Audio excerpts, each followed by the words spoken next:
Entendes o que estás lendo? O podcast que te leva através das páginas da Bíblia, livro por livro, capítulo por capítulo. Uma exposição bíblica emocionante. Aperte os cintos e embarque comigo nesta viagem.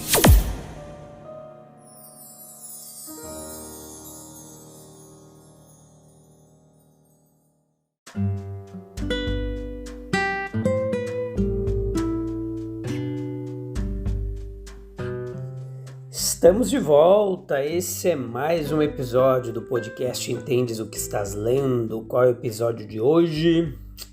Hoje episódio 253, terceira temporada.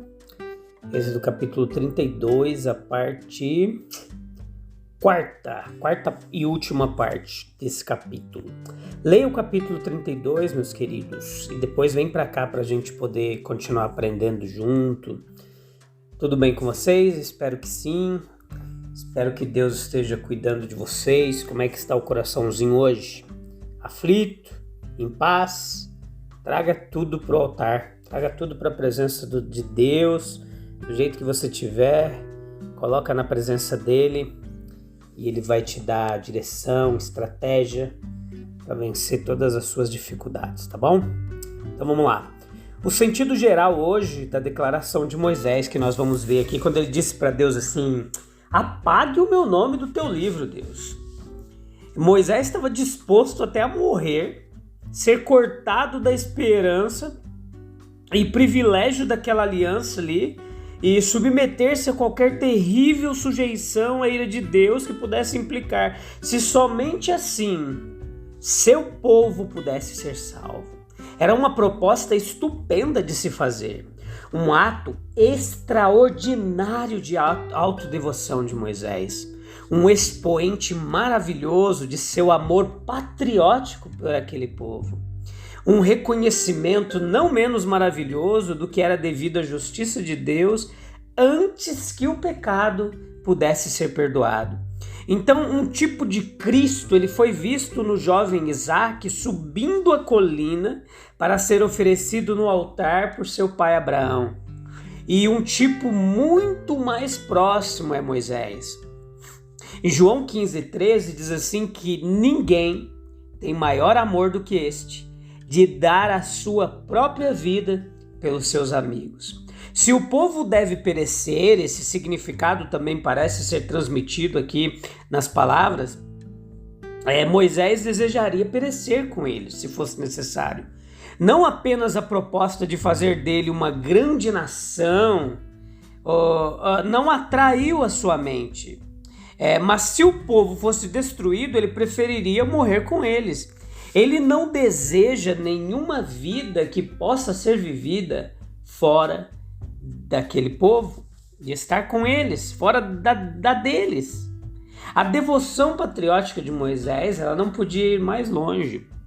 Nobre Moisés. No entanto, apenas o tipo do mais nobre do que ele, que dedicando-se no mesmo espírito, realmente foi capaz de alcançar a redenção do mundo. E você sabe quem é.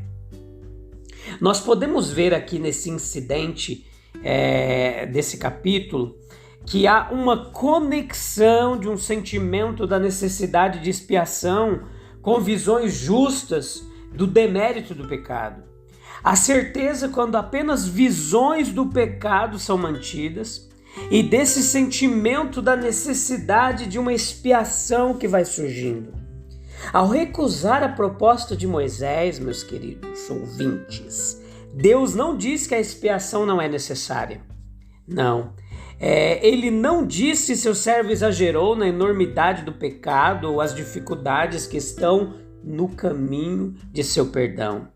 Veja que ele não diz que não é por meio da expiação que essas dificuldades relacionadas com o perdão dos pecados devem ser finalmente removidas. Pelo contrário, o espírito de Moisés, a sua postura aqui nessa transação, ela é evidentemente no mais alto grau agradável a Jeová. E na medida em que a expiação é feita pelos pecados do povo, é por Jeová que aceita o espírito de seu sacrifício, mesmo quando rejeita a proposta em sua carta. Veja que a proposta ela surge naturalmente brotando do amor de Moisés. Expressava tudo o que havia de grandioso no caráter daquele homem de Deus. Ele sombreou, foi uma sombra a maneira pela qual uma satisfação muito verdadeira poderia ser oferecida à justiça divina, enquanto ainda a misericórdia era estendida ao pecador. Mesmo para redimir os pecadores, Deus não poderia ter consentido em apagar do seu livro os seus pecados.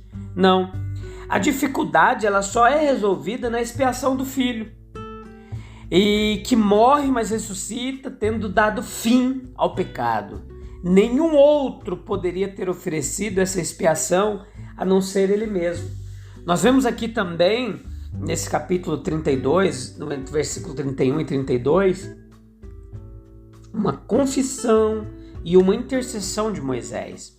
Foi uma experiência amarga e humilhante. Quase podemos dizer que foi inesperada.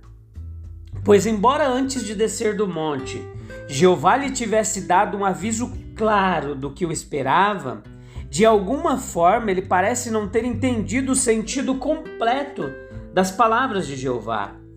Não é que até que ele desça ao acampamento e veja a imagem de ouro e a folia, o tumulto, a implicação do seu próprio irmão em uma aliança quebrada, que ele discerne toda a extensão da calamidade e a dificuldade de quase impossibilidade de reunir novamente Jeová e seu povo. Povo revoltado.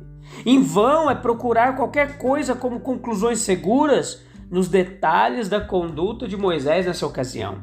Veja comigo que as coisas que ele fazia eram quase como as expressões de um coração fora de si, com uma dor santa. Há muita obscuridade nessa parte da narrativa e nosso caminho mais sábio é nos voltarmos para o que é claro, certo e mais instrutivo, a saber, o grande resultado dessa experiência. Foi realmente um resultado, além de qualquer estimativa, ter sido levado à conclusão: esse povo pecou, um pecado grande, um grande pecado. Essa foi apenas a luz sob a qual Jeová, ele olhou para a conduta deles, e embora Moisés não pudesse ver tudo o que Jeová viu, podemos muito bem acreditar que ele viu tudo o que um irmão podia ver. Bem-aventurado aquele homem, que por si e pelos outros pode ver a realidade e a magnitude, a complexidade do afastamento do coração humano de Deus. De fato, não seria difícil, de certo ponto de vista, estruturar uma história muito plausível em nome desses israelitas. Mas é muito melhor ter em mente que justamente nessa conjuntura particular, este mesmo Moisés, que a princípio havia se exposto a Jeová, não fazendo a menor referência ao pecado do povo, agora é encontrado por causa desse pecado se curvando na máxima submissão diante de Deus.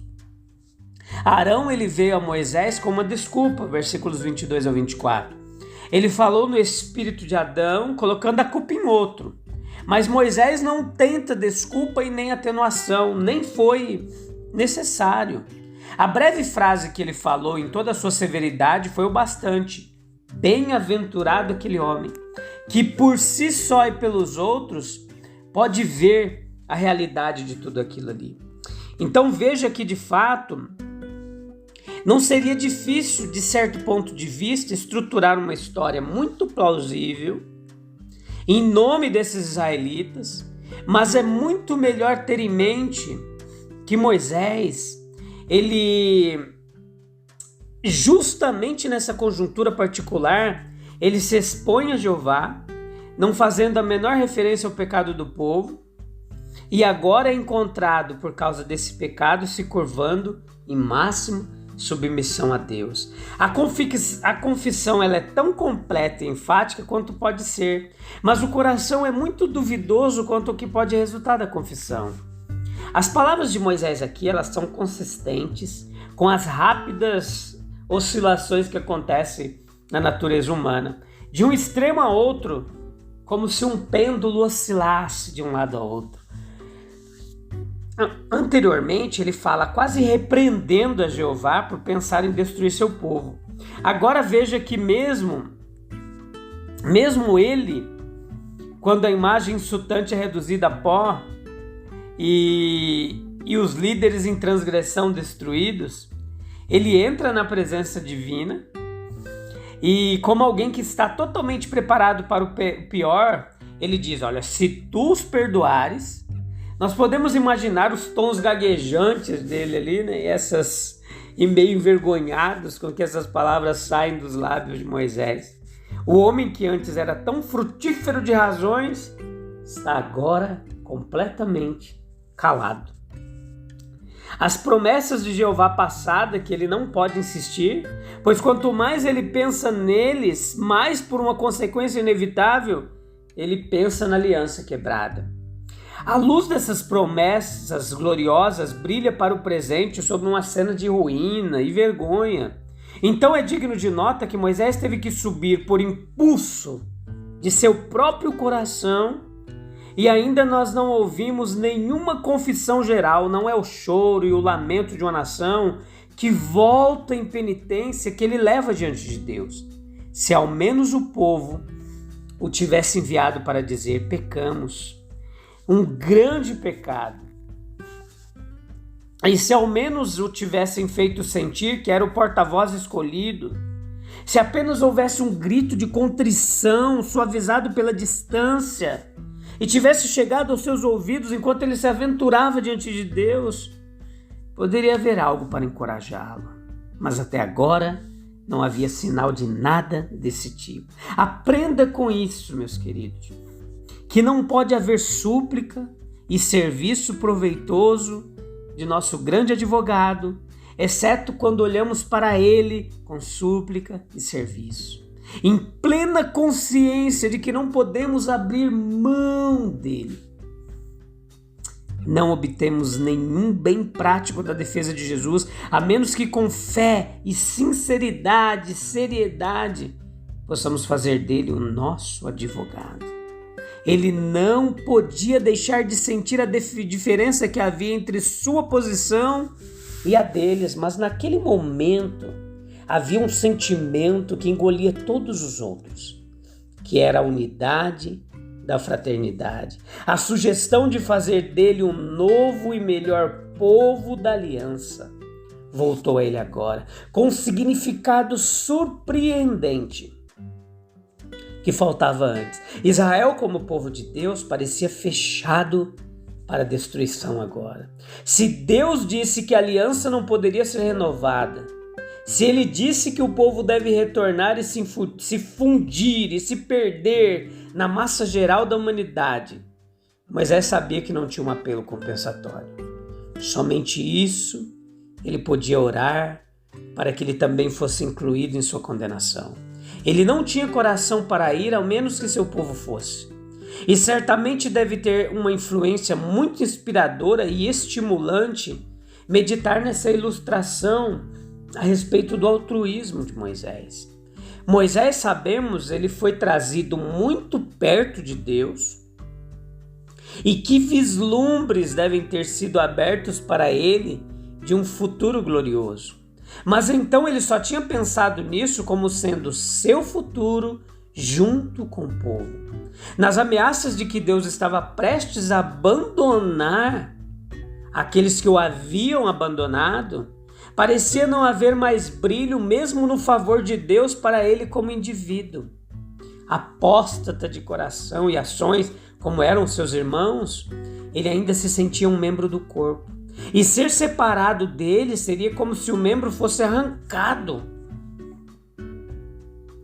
Veja que dificilmente se pode dizer que nisso ele despreza ou deprecia o favor de Deus. E é perceptível que Deus não repreende como se ele estivesse preferindo os laços humanos aos divinos. Jeová simplesmente responde declarando a lei geral do que é inevitável em todo pecado. Deus não repreenderá com tantas palavras o coração compassivo de seu servo. Mas, no entanto, nós vemos claramente que não havia saída por aquilo que Moisés sugere com tanta deferência. Quando Moisés ouviu pela primeira vez sobre a apostasia de Israel, ele falou como se o remédio dependesse de Jeová. E agora ele fala como se pudesse ser encontrado em sua própria submissão e auto-sacrifício. Mas Deus quer que ele entenda que qualquer chance que possa haver depende de uma mudança muito necessária no coração das pessoas. Uma mudança da qual todos os sinais até agora estavam faltando. Beleza, meus queridos? Esse é o último episódio deste capítulo 32. Eu te vejo no próximo episódio. Nós vamos falar sobre o capítulo 33. Tem muita coisa legal para a gente aprender ainda da palavra de Deus. Um tempo precioso que vale a pena você gastar aqui com a gente, meditando nos textos das Sagradas Escrituras. Um abraço. A gente se encontra em breve. Deus abençoe. Tchau, tchau.